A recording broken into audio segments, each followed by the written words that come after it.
Ini yang terpenting supaya masyarakat pada umumnya dan rekan-rekan partai politik yang lain juga mengerti, rekan-rekan di partai, bahwa persyaratan SCTP itu tidak sulit dan bukan untuk mempersulit. Nah, ini sudah ada platformnya, sudah ada regulasinya, sudah ada item-item yang harus dilengkapi. Sukseskan pemilu di tahun 2024.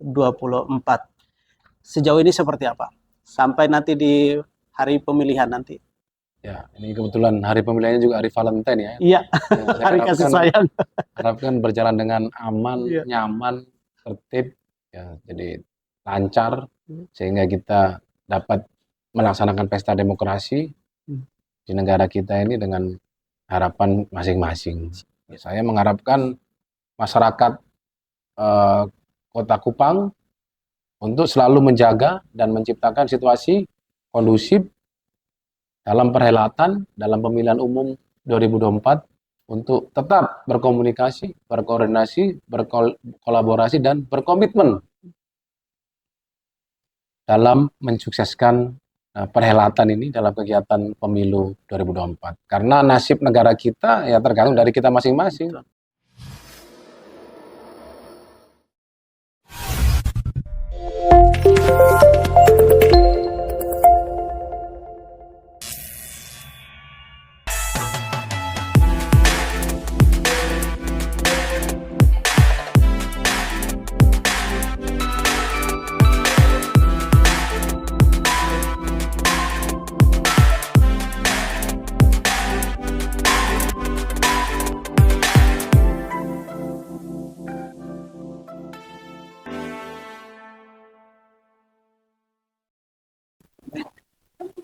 Salam jumpa sahabat Bawaslu, apa kabar? Senang sekali saya David Plaikol bisa kembali menjumpai Anda di podcast Bawaslu Kota Kupang.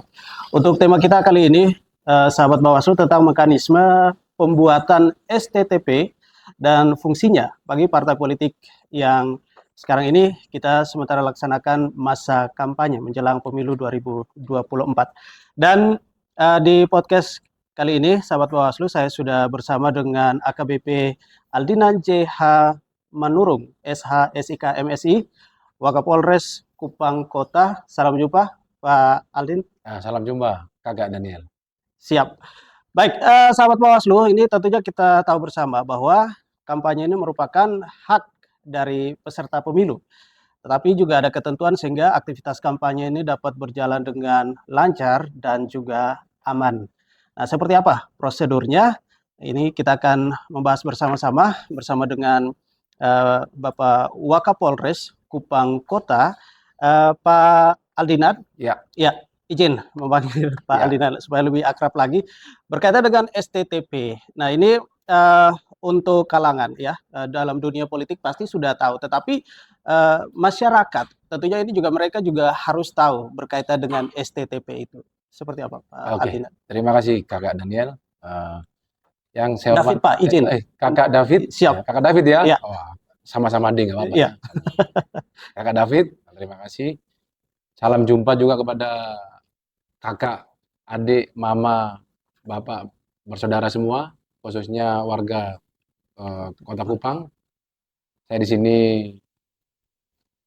kebetulan sebagai salah satu organ dalam pelaksanaan pensuksesan kegiatan pemilu 2024 dalam kegiatan dalam konteks Bawaslu. Siap. Hari ini saya mengucapkan terima kasih sudah diundang untuk memberikan dan share pengalaman kita berdasarkan dengan aturan dan regulasi yang ada. Ya. Untuk nyingkat waktu, Pak Kakak Daniel menanyakan tentang STTP. Siap. Nah, ini STTP ini bukan SPPT ya. Tadi kadang-kadang SPPT, STTP ini mungkin pengucapannya mungkin. SPPT ya. STTP. Jadi STTP ini adalah panjangan dari surat tanda terima pemberitahuan adanya ataupun kegiatan-kegiatan yang bersifat kampanye, bersifat kegiatan masyarakat, bersifat keramaian. Nah, ini merupakan suatu persyaratan yang harus dipenuhi para pemohon ataupun masyarakat yang ingin melaksanakan kegiatan apapun. Siap.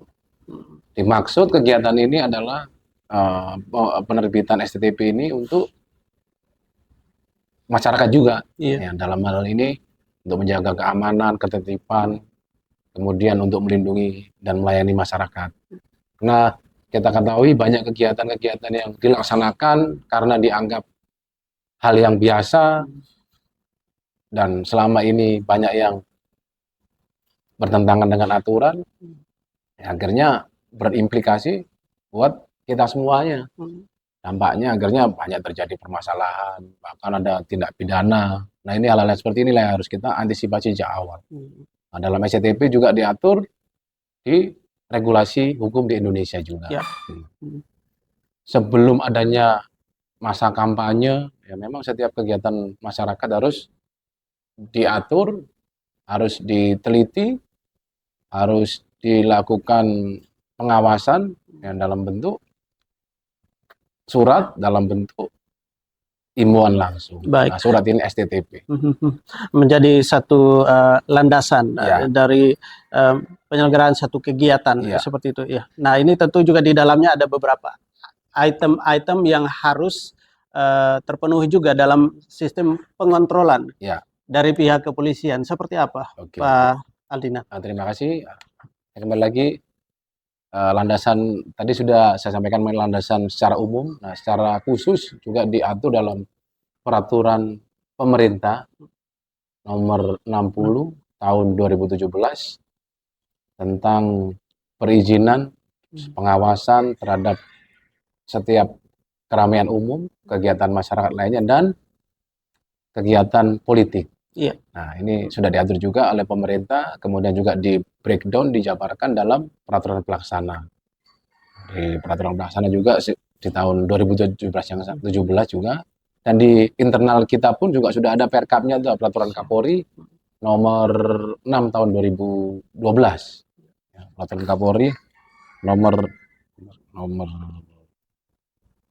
tahun 2012 tentang tata cara pemberitahuan dan penerbitan STTP kampanye pemilihan umum. Nah, ini memang hal ini sudah diatur secara sistematis dan memang harus dilaksanakan dari level yang paling atas sampai level yang paling bawah. Baik. Nah, ya. Berkaitan dengan hal yang tadi, mungkin ini sebentar Pak Wakapolresta untuk menjelaskan item-item yang harus dipenuhi berkaitan dengan STTP itu. Nah, konteksnya kita berbicara berkaitan dengan pemilu yang sekarang ini. Nah, masa kampanye sekarang ini, Pak Aldinan, dan juga peran dari pihak kepolisian, kalau kita lebih spesifik lagi ke wilayah Kota Kupang, spotnya ini lebih sempit, lebih kecil lagi. Nah, kalau kali lalu kampanyenya ini waktunya sangat panjang, tapi kali ini 75 hari saja. Pusing tidak? Ya, itulah tugas kita sebagai aparatur pemerintah, aparatur negara. Ya. Ya, kita harus siap 24 jam ya, melindungi, melayani, memberikan rasa aman, nyaman kepada masyarakat, termasuk kegiatan-kegiatan kampanye ini. Memang seperti kita ketahui, kampanye ini sudah tahapan pemilu ini sudah memasuki tahap kampanye yang sudah dimulai tanggal 28 November 2023 dan akan berakhir di tanggal 10 Februari 2024. Nah, ini termasuk relatif singkat dibandingkan dengan kegiatan pemilu sebelumnya. Ya. Tapi bukan berarti akan menyurutkan semangat kita. Siap. Ya, semangat kita untuk mensukseskan pemilu ini. Ya, kita harus melaksanakan peran kita. Ya, kita berperan ya sebagaimana seperti yang kita laksanakan sekarang.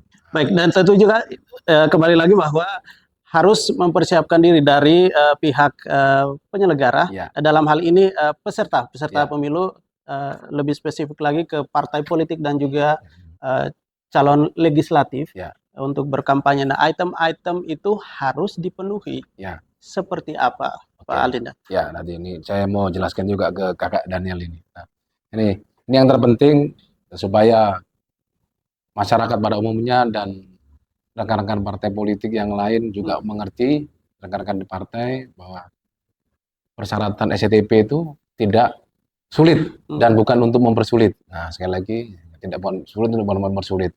Jadi sudah ada platformnya, sudah ada regulasinya, sudah ada item-item yang harus dilengkapi. Yang pertama, sesuai dengan pasal 19 PP nomor 60 tahun 2017, karena memang di PP tahun 2017 inilah yang benar-benar mengatur secara sistematis, secara strict aturan-aturan yang harus diikuti dan tidak boleh diikuti oleh peserta pemilu. Ya.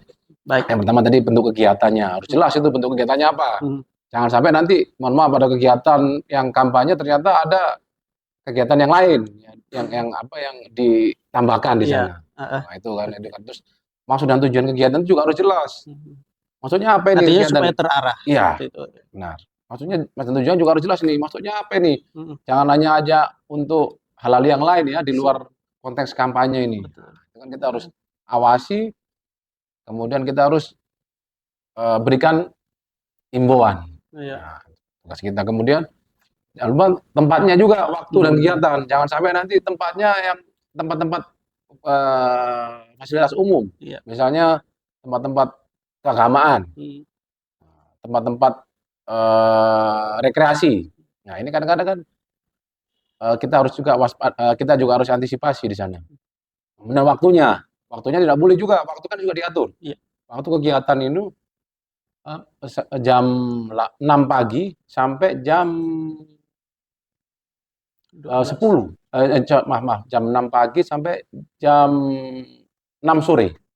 Nah, ini juga sudah diatur dalam peraturan KPU, PKPU nomor 20 tahun 2023. Kemudian Perbawaslu ya, di Perbawaslu nomor 11 tahun 2023 tentang mekanisme kampanye di sana. Nah, di peraturan kita pun, di peraturan pemerintah juga sudah ada juga disebutkan. Nah, di sana kan sudah ada klasifikasi bentuk-bentuk kampanye itu apa, mulai ada 9 item, tapi yang terpenting adalah 3 aja yang berkaitan dengan SCTP. Nah, karena pertama adalah pertemuan terbatas. Nah, pertemuan terbatas ini bisa dilaksanakan di dalam ataupun di luar ruangan. Kemudian pertemuan tatap muka, nah pasti ini tatap muka ini. Kemudian ada lagi rapat umum. Nah, ini juga bisa diatur dengan waktu. Artinya sesuai dengan level kampanye. Iya, begitu. Kampanye. Baik. Nah, dalam kepengurusan STTP ini memakan waktu berapa lama? STTP untuk penerbitan sebenarnya tidak memakan waktu lama, selama para pemohon memberikan ataupun mengajukan syarat mengajukan SCTP dengan syarat-syarat yang sudah terpenuhi. Tadi saya sampaikan, kan bentuk kegiatannya harus ada, maksud item-itemnya, maksud dan tujuannya harus ada, tempat dan waktu, terus jumlah peserta, jumlah kendaraan, nah, terus pembicaranya siapa, dan penanggung jawab kegiatan. Di samping itu juga harus menyertakan proposal. Setelah itu di proposal itu menyebutkan juga ADART-nya. Kemudian identitas diri dari penanggung jawab. Kemudian daftar susunan pengurus, saya kira sudah ada semua. Saya kira untuk semua partai saya kira sudah melalui verifikasi sebelumnya. Saya kira ini hanya persyaratan formal saja. Kemudian persetujuan dari penanggung jawab tempat kegiatan. Nah, tempatnya nanti kalau orang nggak mau, Pak saya nggak tahu, nggak pernah diberitahu, susah ini nanti. Kemudian rekomendasi instansi jika diperlukan, dana rute yang akan dilalui, ya mungkin ada arak-arakan pawai. Nah, untuk sejauh ini, bagaimana kesadaran juga dari partai politik untuk mengurus STTP? Nah, ini ada beberapa pengalaman kita. Memang SCTP terkesan hanya menyampaikan ataupun menginformasikan kepada kita, yang membuat kita secara institusi ini kelabakan. Nah, dalam artian kelabakan bukan tidak bisa menerbitkan SCTP, tetapi akhirnya kita harus kerja ekstra, kerja keras, ya, untuk memberikan memberikan solusi, memberikan hal-hal yang harus ditambahkan dalam melengkapi persyaratan penerbitan STTP. STP, ya. Nah, ini yang harus kemarin ada beberapa dari beberapa partai yang memang memberikan ataupun mengajukan permohonan STTP, penerbitan STTP, tapi ternyata persyaratannya sangat minim dan waktunya sangat mendesak. Nah, ini yang membuat kita akhirnya harus bekerja keras, dan di aturan PKPU pun tidak spesifik, ya, menunjukkan waktunya kapan, kemudian kapan harus diterbitkan. Nah, akhirnya kita menggunakan dasar kembali ke PP nomor 60 tahun 2017. Nah, di sana disebutkan bahwa setiap ada permohonan kampanye penerbitan STTP paling lambat 7 hari sebelum kegiatan. Ya, misalnya hari ini saya satu minggu. Hari ini saya melaksanakan kegiatan, berarti 1 minggu sebelumnya harus ke kita suratnya. Nah, kenapa kok 7 hari sebelumnya? Kita akan lakukan verifikasi di sana. Verifikasi kan bisa verifikasi mengenai administrasi tadi yang ada beberapa item saya sebutkan tadi. Kemudian verifikasi secara physically, secara langsung. Mungkin sangat menarik berkaitan dengan ini, Pak Aldinan. Tapi yang menjadi salah satu perhatian juga, pernah tidak, artinya dalam melaksanakan, mengeluarkan STTP, nah semua yang sudah di, artinya item-item tersebut yang tertuang di dalamnya ini sudah masuk. Tetapi di saat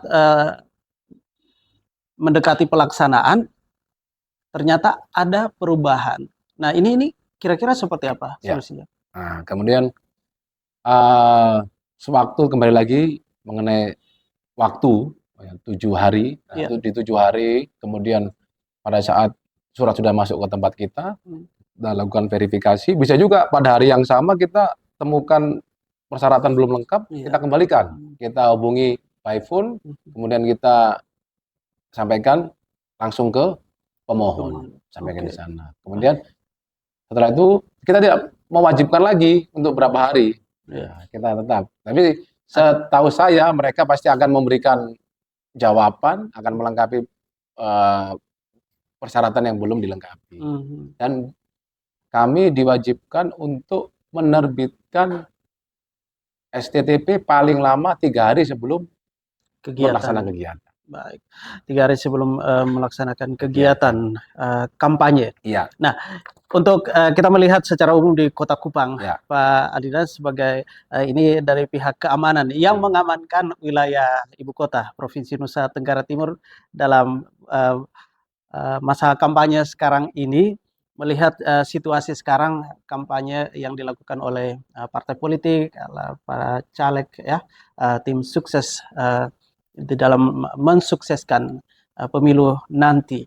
Nah, ini melihatnya seperti apa? Apakah untuk wilayah Kota Kupang kita melihat secara umum, Pak Aldinan, kalau di wilayah lain ya kita melihatnya cakupannya sangat luas sekali. Tetapi untuk Kota Kupang adem ayem atau kira-kira seperti apa kampanyenya? Istilahnya ini so far so good ya. Jadi selama ini kondusif, tidak ada hal-hal yang menonjol, dalam artian ada permasalahan yang akan membesar, tidak. Kami kebetulan salah satu bagian di sentra Gakumdu di Bawaslu, Badan Pengawasan Pemilu. Nah, kita bekerja dibantu dari teman-teman kejaksaan, dibantu teman-teman dari Kesbangpol, dibantu teman-teman juga dari dari Bawaslu sendiri ya. Terus kemudian dari PKPU pun juga bantu kita. Nah, ini merupakan sinergitas yang sangat baik.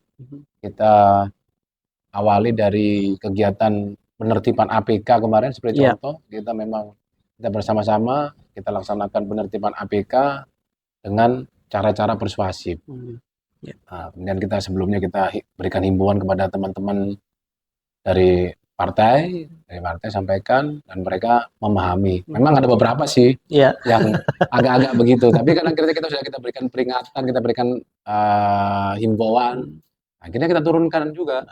Artinya secara umum ini situasi masih Masih masih kondusif, ya, masih aman, pendekatan secara persuasif. Nah, kembali ke STTP. Di saat terjun ke lapangan, kira-kira seperti apa? Artinya ini itemnya sudah masuk, ya, tetapi di lapangan kita ya, melihat ya. itu dari pihak kepolisian sendiri seperti apa? Ah, terima kasih Kakak Daniel. Apakah di belakang layar ada? Ya, jadi kita kita kan juga mempunyai anggota-anggota yang bergerak dalam bidang Mhm. intelijen. Siap. Dari teman-teman intelijen ini akan melakukan tugas-tugas intelijen, baik untuk melakukan eh, pendalaman ataupun melakukan kegiatan-kegiatan pengumpulan informasi Betul. mengenai lokasi tertentu yang mungkin berpotensi timbulnya Pemetaan konflik, tepat. ya mungkin pemetaan Ya. lah, pemetaan mapping, di Ya. sana dilakukan pemapping, profiling, Ya. disanakan apakah memang tempat itu bisa dilaksanakan ataupun berpotensi terjadi hal-hal yang tidak diinginkan. Oke. Nah, seperti itu kita tidak hanya melihat ataupun memverifikasi, oh ini sudah lengkap semuanya, sudah aman, kita berikan izin, tidak Izin. bisa. Ya. Kita kan juga tidak bisa prediksi Betul. apa yang akan terjadi. Nah, kita tetap tidak boleh underestimate terhadap sesuatu, apalagi kegiatan ini kegiatan kegiatan politik. Politik. Ya, ini betul. kegiatan-kegiatan yang harus perlu pengertian terus analisa secara komprehensif. Betul. Ya, dan kalau untuk di Kota Kupang, Pak Aldinan, ini ada 6 kecamatan, Ya, 51 kelurahan. ya benar sekali. 51 kelurahan. Dengan pemetaan yang tadi secara umum Pak Aldinan sudah sampaikan, ya, berkaca dari pengalaman-pengalaman pemilihan umum kali lalu, beberapa 5 tahunan dan juga pilkada. Tentu juga ada titik-titik kerawanan yang terjadi. Nah, ini benturan-benturan seperti ini berkaitan, ini larinya juga ke STTP. Nah, ini istilahnya dari pihak kepolisian yang memberikan izin, ya ini monitoring nih ceritanya, monitoring. Ini kira-kira sikut tidak di ini? Pernah terjadi seperti itu?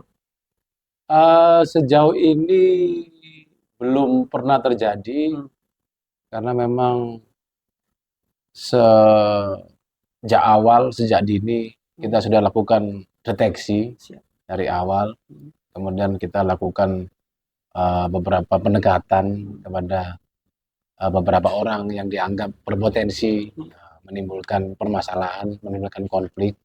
Nah, ini memang harus kita akan mereka berikan pengertian kepada mereka. Ini merupakan hajatan ataupun merupakan kita bersama menentukan nasib negara kita di 5 tahun yang akan datang. Nah, mereka pada umumnya mengerti, meskipun kadang-kadang tidak bisa Pak, saya itu harus seperti ini, harus seperti ini, kadang-kadang tidak bisa, sama juga. Seperti saya sampaikan, Bapak, kita ini polisi, kita dengan TNI diwajibkan untuk netral, sama Pak Bapak begitu. Kami juga punya saudara, punya anak, punya bapak, punya ibu, semua punya saudara. Nah, itu kan pasti ada, bukan semuanya polisi, punya tentara, kan pasti ada pilihannya masing-masing. Tapi juga kita harus sampaikan ke Bapak, Bapak boleh punya kebanggaan, punya pilihan A, B, C, D, F, G sampai Z lah. Tapi tidak boleh memaksakan. Baik, sangat menarik sekali Pak Aldinan. Kalau kita berbicara soal STTP dan juga kaitannya dengan keamanan kenyamanan dalam menjelang pemilu. Saat ini kampanye visi misi yang disampaikan oleh partai politik, calon legislatif itu juga sangat berpengaruh sekali ke pemilih, untuk pemilih. Nah, kaitannya juga dengan STTP. Tadi sudah saya berbicara ini di belakang layar kira-kira seperti apa. Ini pergerakannya tentu dari pihak kepolisian lebih tahu itu, dan juga peran dari Polres Kupang Kota untuk mensukseskan pemilu di tahun 2024. Sejauh ini seperti apa? Sampai nanti di hari pemilihan nanti. Ya, ini kebetulan hari pemilihannya juga hari Valentine ya. Iya, hari kasih sayang. Harapkan berjalan dengan aman, nyaman, tertib, ya, jadi lancar, sehingga kita dapat melaksanakan pesta demokrasi di negara kita ini dengan harapan masing-masing. Siap. Dan memang boleh berbeda pendapat, tetapi satu tujuan. Satu tujuan. Baik, terima kasih. Dan yang paling terakhir dari obrolan kita di podcast kali ini, tidak terasa nih, sudah hampir berakhir. Closing statement dari Pak Wakapolres Kota Kupang. Terima kasih. Nah, sebelum saya closing statement ini, saya akan memberikan sedikit kesimpulan, maksudnya sedikit tentang hal yang perlu masyarakat Kota Kupang perhatikan. Bagaimana khususnya dalam hal STTP. Ini merupakan STTP itu merupakan hal yang mendasar bagi setiap kegiatan masyarakat. Pertama untuk kegiatan masyarakat, khususnya di pemilu ini kegiatan kampanye. Karena memang kita ketahui masyarakat diberikan kebebasan untuk berpendapat. Itu kan diatur di Undang-Undang 45 kan juga jelas di pasal 28. Kebebasan berserikat dan berkumpul mengeluarkan pendapat secara lisan maupun secara tulisan itu jelas. Kemudian ada lagi di undang-undangnya juga ada di pasal 9 ya atau 98 pasal 9 tahun 98 itu disebutkan juga tentang kebebasan berpendapat di muka umum. Itu kan benar-benar kita diberikan otoritas, diberikan kewenangan, tanda kutip kewenangan untuk menyampaikan aspirasi kita, pendapat kita. Tetapi hal tersebut tidak bisa sebebas-bebasnya. Karena itu kan ada bebasnya. Ini kita diatur dalam ada beberapa aturan. Ada kemudian terbitkan lagi Undang-Undang ITE, Informasi Transaksi Elektronik. Nah, di sanalah kita akan bisa monitoring apakah penyampaian daripada masyarakat ini mengandung sara, hate speech, ataupun hoax. Nah, ini yang bahaya nih. Ini banyak kejadian-kejadian sebelumnya kan akhirnya karena hoax terjadi pertumpahan darah. Ini kan tidak diinginkan. Nah, seperti itu, Pak. Kemudian STTP ini wajib diajukan oleh partai untuk membantu untuk memonitor kegiatan dari kampanye partai-partai tersebut. Nah, itu yang terpenting seperti itu. Ya, jadi tidak boleh, ini bukan hal yang alergi, alergi buat itu kenapa sih STTP, emang kita mau mengadakan pesta, kita mau mengadakan pernikahan, kita mau mengadakan pesta adat, tidak juga. Nah, itu ya. Jadi tetap kemudian selama ini penerbitannya pun tidak ada hambatan yang berarti. Ada beberapa yang kita pandang kurang memenuhi persyaratan sampai batas waktu yang ditentukan 7 hari. Bahkan ada yang kemarin sampai 1 hari sebelum kegiatan diajukan kepada kita, ya kita lakukan himbauan kepada partai tersebut. Saya sampaikan, Pak, di sini kita harus melakukan verifikasi baik secara administrasi dan secara on the spot, secara operasional, secara lapangan. Kalau Bapak seperti ini, saya bukan tidak mau, Pak, lebih bagus Bapak tunda aja dulu kegiatannya. Karena di sana di aturannya kan disebutkan, di samping menunda, kita juga dapat bisa merubah tempat ataupun bahkan merubah kegiatan. Artinya sesuatu dipersiapkan dengan lebih matang. Iya, begitu, Pak. Untuk closing ceremony ya dari saya sebagai salah satu bagian tim sentra Gakumdu di Bawaslu, saya mengharapkan masyarakat Kota Kupang untuk selalu menjaga dan menciptakan situasi kondusif dalam perhelatan dalam pemilihan umum 2024, dan diperlukan daripada rekan Bapak, Mama semuanya, khususnya warga masyarakat Kota Kupang, untuk tetap berkomunikasi, berkoordinasi, berkolaborasi, dan berkomitmen dalam mensukseskan perhelatan ini dalam kegiatan pemilu 2024. Karena nasib negara kita ya tergantung dari kita masing-masing. Jadi itu. Baik, terima kasih, dan juga peran kepolisian itu sangat penting sekali. Dan sekali lagi terima kasih Pak Aldinan, AKBP Aldinan, JH Manurung, SH SIK MSI, Wakapolres Kupang Kota, yang sudah berbagi informasi di podcast Bawaslu Kota Kupang kali ini.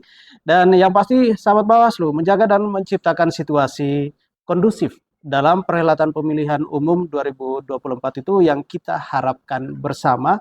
Oleh karena itu, kolaborasi dan juga komitmen untuk kita bersama dari seluruh masyarakat yang ada saat ini dalam melaksanakan perhelatan nanti, pesta demokrasi yang kita harapkan semuanya dapat berjalan dengan baik, dan tentunya juga itu menjadi harapan kita bersama, Pak Alina. Terima kasih sekali lagi, dan juga untuk sahabat Bawaslu, terima kasih sudah menyaksikan podcast Bawaslu kali ini bersama rakyat awasi pemilu, bersama Bawaslu tegakkan keadilan pemilu. Saya David Plaikol, salam awas. Makasih. Siap.